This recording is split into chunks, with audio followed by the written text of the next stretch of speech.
احمد مجتبی مکی مدنی مصطفیٰ صلی اللہ علیہ وسلم نے فرمایا عمر سراج اہل الجنہ، عمر اہل جنت کے چراغ ہیں۔ مزید ارشاد ہوا ھذا رجل لا يحب الباطل، یعنی عمر وہ شخص ہے جو باطل کو پسند نہیں کرتا۔ حضرت عمر کی بڑی ایک پیاری دعا تھی، میں چاہتا ہوں ہم بھی یہ دعا کرتے ہیں۔ حضرت عمر دعا کرتے تھے اللہم ارزقنی شہادۃ فی سبیلک واجعل موتی فی بلد رسولک صلی اللہ تعالی علیہ وسلم۔ آپ کی دعا کا مطلب کیا ہے؟ اے اللہ مجھے تیری راہ میں شہادت نصیب فرما اور تیرے نبی کے شہر مدینے میں موت عطا فرما۔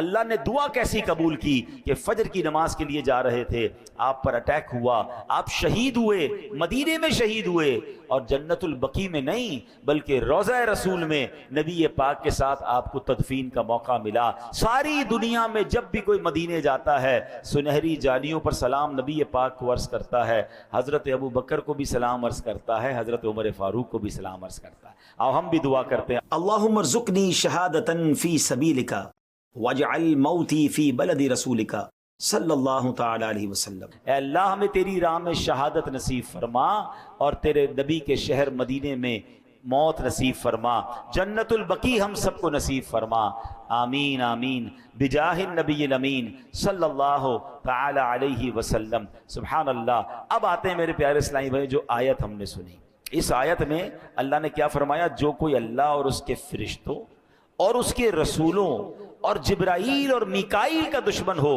تو اللہ کافروں کا دشمن ہے۔ تو اب اس سے سیکھنے کو کیا ملا کہ ہمیں سب سے پہلے تو یہ سیکھنا ہے کہ اللہ پاک نے واضح اعلان فرما دیا، اللہ پاک کی جو رسولوں سے دشمنی کرے، اس کے فرشتوں سے دشمنی کرے، حضرت جبرائیل اور میکائیل سے دشمنی کرے، اللہ پاک ایسے بے ایمانوں کا دشمن ہے۔ اس سے معلوم ہوا جو اللہ پاک کے محبوب ہیں، جنہیں رب رحمان نے اپنا قرب عطا فرمایا، ان سے محبت کرنا بھی ضروری ہے۔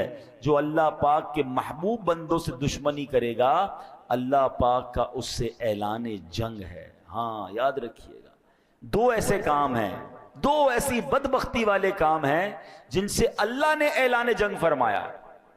ایک ہے سود کا کام کرنے والا، ہاں اس کے قریب بھی نہ جائیے گا، کبھی کتنا بڑا نفع کیوں نہ نظر آ جائے، کبھی کتنی بڑی مجبوری کیوں نہ آ جائے، سود پر کام مت کیجئے گا، کیونکہ اس سے رب نے جنگ کا اعلان فرمایا ہے۔ دیکھیں دو قسم کے لوگوں کی لڑائی ہوتی ہے، دو مضبوط لڑتے ہیں، ہم کہتے ہیں پتہ نہیں کون جیت جائے، دونوں ہی تگڑے ہیں۔ ایک کمزور اور ایک مضبوط ہو تو بندہ کہتا ہے یار لگتا تو یہی ہے مضبوط جیتے گا، مگر کیا پتہ کمزور آج اپنا کوئی داؤ لگا لے۔ لیکن اللہ سے جب جس کی جنگ ہے اس میں تو 100% یقین ہے نا کہ سامنے والے نے برباد ہی ہونا ہے۔ میرے رب کی قدرت کا عالم یہ ہے کہ اللہ سے بہت سارے لوگوں نے جنگ کرنے کی کوشش کی۔ اللہ اچھا دو قسم کے لوگ کون ہیں؟ ایک سود کا کام کرنے والا، ایک اللہ کے پیاروں سے، اللہ کے ولیوں سے دشمنی کرنے والا۔ تو جس نے اللہ کے ولیوں سے دشمنی کی اللہ نے اس سے بھی اعلان جنگ فرمایا۔ تو آپ دیکھیں جب رب اپنی قدرت کا نظارہ دکھاتا ہے نا، تو نمرود نے خدائی کا دعویٰ کیا تھا، اللہ سے جنگ کی تھی نا، تو اللہ نے اس کو کوئی بہت بڑی چیز سے ہلاک نہیں کیا، اس کو مچھر سے ہلاک کر دیا ہے۔ میرا رب وہ ہے کہ جب وہ چاہے تو اللہ اکبر، پرندے چھوٹے چھوٹے ابابیل جن کے قدموں میں چھوٹے چھوٹے کنکر ہوں ان سے ہاتھیوں کے لشکر کے پرخچے اڑا دیتا ہے۔ تو اللہ سے کبھی جنگ نہ کیجیے گا، ایسا عمل نہ کریں جس کے بارے میں رب نے خود فرمایا۔ اچھا اب کہاں فرمایا سود کے بارے میں؟ یا ایھا الذین آمنوا اتقوا اللہ وذروا ما بقی من الربا ان کنتم مؤمنین فَإِن لَمْ تَفْعَلُوا فَأْذَنُوا بِحَرْبٍ مِّنَ اللَّهِ وَرَسُولِهِ۔ اللہ قرآن میں فرماتا ہے، ترجمہ قرآن کنز العرفان، اے ایمان والو اگر تم ایمان والے ہو تو اللہ سے ڈرو اور جو سود باقی رہ گیا ہے اسے چھوڑ دو۔ پھر اگر تم ایسا نہیں کرو گے تو اللہ اور اللہ کے رسول کی طرف سے لڑائی کا یقین کر لو۔ پھر جنگ ہے۔ یہ اس زمانے میں تھا جب لوگ سود کا کام کرتے تھے اور آیت نازل ہو گئی، حکم ہوا کہ جتنا باقی ہے وہ بھی چھوڑ دو۔ اب کے لوگوں کو تو پڑھنا ہی نہیں ہے اس کام میں، اور اللہ کے ولی سے اگر کوئی دشمنی کرے تو اللہ نے کیسے اعلان جنگ کیا؟ یہ بخاری شریف کی حدیث سنیں، حدیث قدسی ہے۔ اللہ فرماتا ہے من عادى لی ولیا فقد آذنتہ بالحرب، یعنی جو میرے کسی دوست سے دشمنی کرے میں اسے اعلان جنگ دیتا ہوں۔ تو کبھی بھی اللہ والوں سے نہیں لڑنا۔ اچھا اب سود تو بڑا کلیئر ہے نا کہ بھائی کاروبار میں ہے یا کسی کو قرض دیتے ہوئے کوئی سود لے رہا ہوتا ہے، سود کما رہا ہوتا ہے، وہ تو فوراً چھوڑ دیں. لیکن اللہ کے ولی سے، اللہ کے پیاروں سے دشمنی، یہ تھوڑا سا ٹپیکل معاملہ ہے، کیونکہ ہمیں کیا پتا اللہ کا کون کون پیارا ہے. بہت سارے پیارے تو مزارات میں چلے گئے، مگر کیا اب اللہ کے پیارے اس دنیا میں نہیں ہیں؟ کیا اولیاء کرام نہیں ہیں؟ اللہ اکبر. یہ یاد رکھنا ہوگا کہ اللہ نے اپنے ولیوں کو اپنے بندوں میں چھپا کے رکھا ہے. ہمیں نہیں پتا کہ ہمارے ساتھ نماز پڑھنے والا، برابر بیٹھنے والا، ہو سکتا ہے ہمارا ہی ملازم ہو اور اللہ کی بارگاہ میں اس کا کوئی بڑا مرتبہ ہو. تو اس کا مطلب یہ ہے کہ ہمیں سب سے پیار سے بات کرنی ہے. بلکہ حدیثوں میں تو ایسے الفاظ ملتے ہیں کہ کچھ لوگ ہوتے ہیں جن کے پرا گندہ بال ہوتے ہیں، میلے کچیلے کپڑے ہوتے ہیں، جن کو کوئی اپنی محفل میں نہیں بلاتا، وہ نہ آئے تو کوئی نوٹس نہیں کرتا، مگر اللہ کی بارگاہ میں ان کا وہ مقام ہوتا ہے کہ اگر وہ قسم اٹھا لیں کسی بات پر تو اللہ ان کی قسم کو پورا فرما دیتا ہے. ہمیں ایسے لوگوں سے زیادہ ڈرنا چاہیے جن کو کوئی نہ پوچھے نا کہ یار یہ تو بڑا عجیب سے کپڑے ہیں، میلے کچیلے ہیں، کوئی پرسنالٹی بھی نہیں ہے، کوئی بلا بھی نہیں رہا. کیا معلوم اللہ کی بارگاہ میں اس کا کیا مرتبہ ہے. تو آلویز سب کے ساتھ پیار سے، عزت سے، اس ڈر سے رہے کہ اگر اس کا مرتبہ اللہ کی بارگاہ میں بڑا ہوا اور میں نے اس کو ناراض کر دیا تو رب نے اعلان جنگ فرمایا. اور ایسا ہوتا ہے، ہمیں پتہ بھی نہیں چلتا. اچانک کاروبار تباہ ہو جاتا ہے، اچانک لائف خراب ہو جاتی ہے، اچانک بیماریاں آ جاتی ہیں، فیملی ڈسٹرب ہو جاتی ہے. چیک کیجئے کسی کا دل تو نہیں دکھا دیا، ہاں کسی کے ساتھ زیادتی تو نہیں کر دی. وہ ایک واقعہ پڑھا تھا ہم نے کہ ایک بزرگ تھے، بڑے سادہ سے آدمی تھے، کہیں جا رہے تھے تو بارش ہوئی تھی، پانی بھرا ہوا تھا، تو ان کا پیر پانی پر پڑا تو قریب ہی ایک بری عورت بیٹھی تھی اور اس کا دوست اس کے ساتھ بیٹھا تھا، تو وہ پانی جو ہے اس عورت کے کپڑوں پہ گر گیا. تو اس کے دوست کو بڑا غصہ آیا کہ میری فرینڈ کے ساتھ تم نے ایسا کیا، جا کر اس بزرگ کے منہ پہ چانٹا مار دیا. انہوں نے کہا یا اللہ تیرا شکر.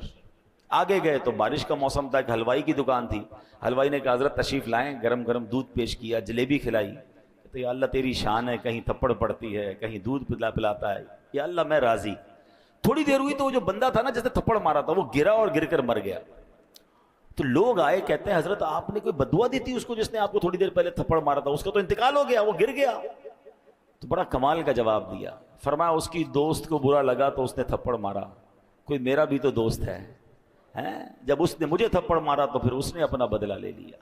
یہ غریب اور مسکین لوگ ہمارا بگاڑ بظاہر کچھ نہیں سکتے، مگر اللہ پھر جب ان کی طرف سے بدلہ لیتا ہے نا تو ظالم بچتا نہیں ہے.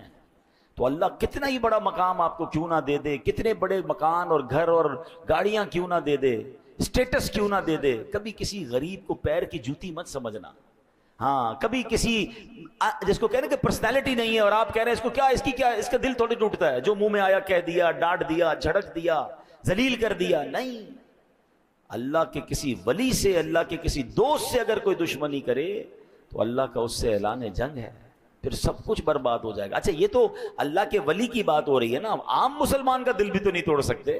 یہ بھی تو حدیث پاک موجود ہے. میرے آقا علیہ الصلوۃ والسلام فرماتے ہیں من آذا مسلما فقد آذانی، جس نے کسی مسلمان کو تکلیف دی اس نے مجھے تکلیف دی. ومن آذانی فقد آذ اللہ، اور جس نے مجھے تکلیف دی وہ ایسا ہے اس نے اللہ کو تکلیف دی. کسی بھی مسلمان کو آپ تکلیف دیتے ہیں، نبی پاک فرماتے ہیں مجھے تکلیف دے رہا ہے. تو کیوں دینی ہے تکلیف بھائی؟ محبت، پیار، عزت کے ساتھ رہیں.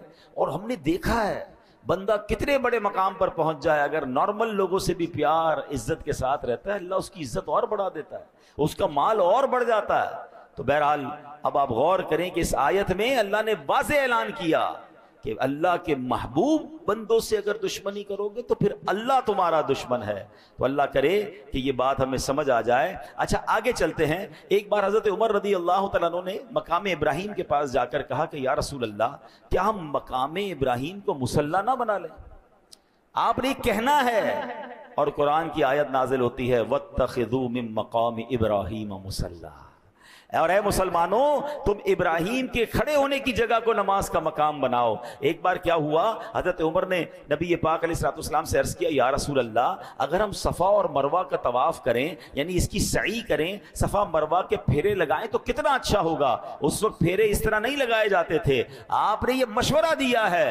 اور کیا آیت نازل ہوتی ہے ان الصفا والمروة من شعائر اللہ فمن حج البيت أو اعتمر فلا جناح عليه أن يطوف بهما.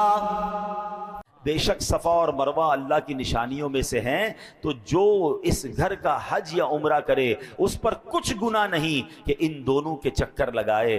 اللہ اکبر. آپ کی زبان سے جاری ہوتا تھا اور قرآن کی آیت نازل ہوتی تھی. سبحان اللہ. ملی تائید خدا، تائید حبیب خدا، مل گئی تائید اصحاب خیر الورا، دیا حق نے ان کا ساتھ ہے فاروق اعظم کی. کیا بات ہے. تو اے میرے پیارے اسلامی بھائیوں، ایسی بہت ساری باتیں، میں نے کہا نا کہ 20 کے قریب آیتیں ہیں جو حضرت عمر فاروق کی زبان سے آپ مشورہ دیتے تھے، آپ رائے دیتے تھے اور قرآن نازل ہوتا تھا. اب ہمیں اس سے یہ بھی سیکھنا ہے کہ ان کی تو زبان پر حق جاری تھا.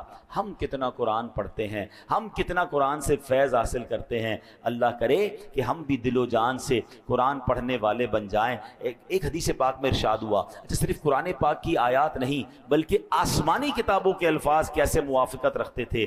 پیارے آقا علیہ الصلوۃ والسلام نے فرمایا اللہ پاک نے حق فاروق اعظم کی زبان پر رکھ دیا ہے، یعنی آپ کی زبان سے جو نکلتا ہے حق ہوتا ہے. تو سبحان اللہ. ایک بار کیا ہوا کہ حضرت کعب جو تورات شریف کے عالم تھے، آپ نے فرمایا آسمانوں کے بادشاہ کی طرف سے زمین کے بادشاہوں کے لیے بڑی تباہی ہے. یہ جملہ سننے کی دیر تھی، فاروق اعظم نے بے ساختہ فرمایا الا من حاسب نفسہ، یعنی جو اپنے نفس کا محاسبہ کرتا ہے اس کے لیے تباہی نہیں ہے. حضرت کعب کہتے ہیں خدا کی قسم تورات شریف میں یوں ہی لکھا ہے، یعنی جو میں بتا رہا تھا اس کے اگلے الفاظ وہی ہیں جو عمر آپ کی زبان سے جاری ہوئے ہیں، یعنی جو آپ کی زبان سے جاری ہوا وہی تورات میں موجود ہے. اللہ کریم حضرت عمر کے مزار پر کروڑوں رحمتوں کی بارش نازل فرمائے اور ہمیں بھی ان کے فیضان سے مالا مال فرمائے. اللہ پاک ہم سب کو اس مہینے کی برکت نصیب فرمائے.